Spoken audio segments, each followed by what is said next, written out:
Assalamualaikum warahmatullahi wabarakatuh. Alhamdulillahirrahmanirrahim. Kita semua masih diberi kesempatan untuk bisa hadir di malam yang mulia ini, di kesempatan kali ini. Nah, teman-teman yang saya sayangi,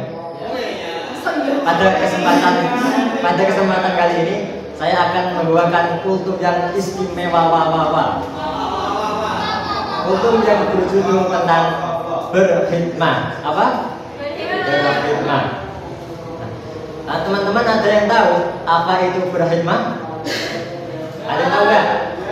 Kalau tahu nanti saya kasih ini. Foto netok lah, foto netok. Ada yang tahu? Nah, berkhidmat atau bahasa lainnya bisa disebut dengan memuliakan, meladeni, atau membabu. Berkhidmat. Iya kan? Bahasa Jepang. Nah, menurut sebagian ulama, berkhidmat adalah melayani diri sendiri atau orang lain dengan tujuan mulia, dengan tujuan yang baik. Nah, untuk itu di kesempatan kali ini saya akan memberikan informasi tentang berkhidmat kepada bulan Ramadan, kepada waktu yang mulia. Nah, alhamdulillah kita semua diberi dua kemuliaan di malam hari ini. Berapa? Dua kemuliaan.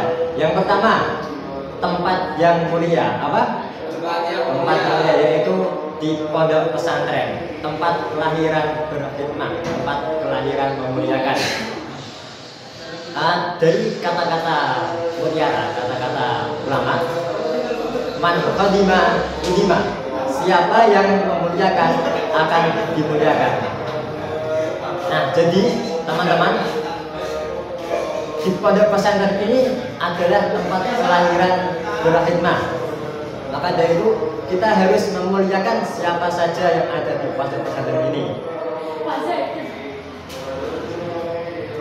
Nah, seperti yang pertama dan utama adalah kiai atau pengasuh, kemudian keluarga dalam, kemudian pengurus, kemudian staf pondok, kemudian teman-teman kita, dan tidak lupa yang sering kita lupakan tapi sangat penting adalah berkhidmat kepada diri sendiri. Nah, kemudian satu hal yang mulia lagi yaitu adalah waktu yang mulia. Apa? Waktu yang mulia. Kapan itu waktu yang mulia? Waktu yang mulia adalah saat ini, malam ini, yaitu malam di bulan Ramadan.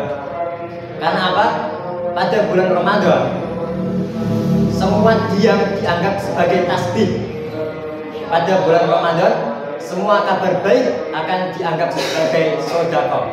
Pada bulan Ramadan juga semua doa-doa akan menjadi nyata, dan pada bulan Ramadan semua dosa-dosa akan menjadi sirna.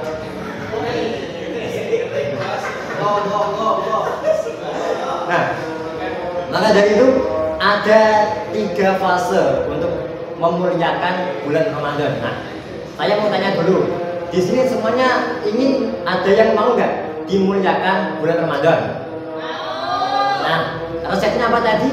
Man qadama udima. Siapa yang memuliakan akan dimuliakan. Siapa yang berkhidmat akan dikhidmati. Siapa yang melayani akan dilayani. Jadi ketika kita memuliakan bulan Ramadan, ketika kita melayani bulan Ramadan, kita akan dilayani, dimuliakan oleh bulan Ramadan. Nah, untuk fasenya, fase yang pertama yaitu sebelum bulan Ramadan. Apa? Sebelum bulan Ramadan. Pas Ramadan.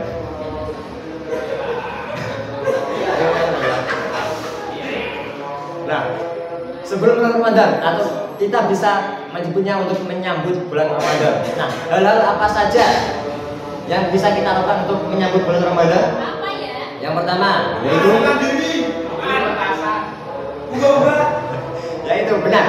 yaitu membersihkan diri, membersihkan tempat tinggal, dan terlebih lagi membersihkan hati. Nah, selain itu ada lagi, yaitu dengan meminta maaf kepada semua orang, meminta maaf kepada semua orang yang kita sakiti atau semua orang yang ada perselisihan dengan kita. Jadi ketika kita memasuki bulan Ramadan, semuanya menjadi instan, semuanya menjadi 00, kosong. Nah, kemudian ada satu lagi, yaitu bulan Ramadan kan diwajibkan untuk berpuasa, ya kan? Jadi untuk memasuki bulan Ramadan sebaiknya kita belajar untuk berpuasa, yaitu dengan belajar berpuasa sunnah. Lebih baiknya di bulan Rajab dan di bulan Syaban. Kemudian fase yang kedua yaitu saat bulan Ramadan. Saat bulan Ramadan. Saat bulan Ramadan. Saat bulan Ramadan bulan Ramadan merupakan waktu yang sangat mulia, di mana satu kebaikan saja akan dilipat-lipat gandakan beribu-ribu kali.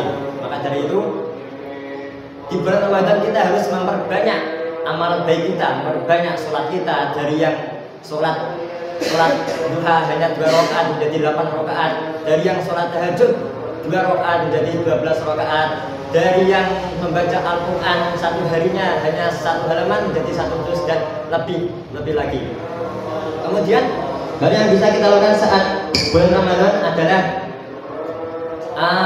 melayani orang yang puasa. Nah, di sini dimaksudkan melayani bukan yang tidak puasa melayani yang puasa, tetapi sesama puasa bisa melayani dengan cara bisa kita lihat pada sore hari itu kan banyak sekali takjil gratis. Nah, itu sebagai contoh melayani di bulan puasa. Kemudian tolong menolong sesama umat manusia. Nah, ini juga sangat penting. Contohnya saja ketika mas-mas meminta tolong kepada mbak, tolong ketika Ramadan saja. Kalau tolong buatin es kan nggak bisa. Tolong ambilin sapu, tolong ambilin pisau, tolong ambilin yang lain seperti itu. Ketika juga mbak-mbak yang minta tolong ke mas tolong cernya dibawa turun. Mas tolong cernya dibawa turun sekarang, ada sekarangnya. Sekarang tapi enggak jadi. Nah, kemudian fase yang ketiga yaitu fase setelah Ramadan. Nah, ini juga fase yang cukup penting karena biasanya orang akan terlena karena telah mendapatkan banyak hal.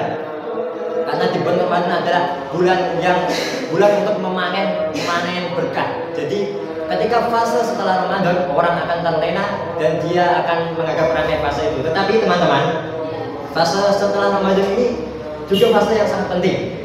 Baiknya kita mengoptimalkan ibadah kita. Kita meneruskan ibadah kita yang tadinya sholat duha 8 rakaat tetap 8 rakaat. Yang tadinya sehari baca 1 juz tetap baca 1 juz. Yang tadinya sholat tahajud 12 rakaat tetap sholat tahajud 12 rakaat. Jangan dikurangi. Nah, sekian kultum dari saya. Semoga dengan kultum yang singkat ini bisa menambah wawasan teman-teman tentang cara memuliakan bulan Ramadan. Jadi saya mohon maaf. Wassalamualaikum warahmatullahi wabarakatuh.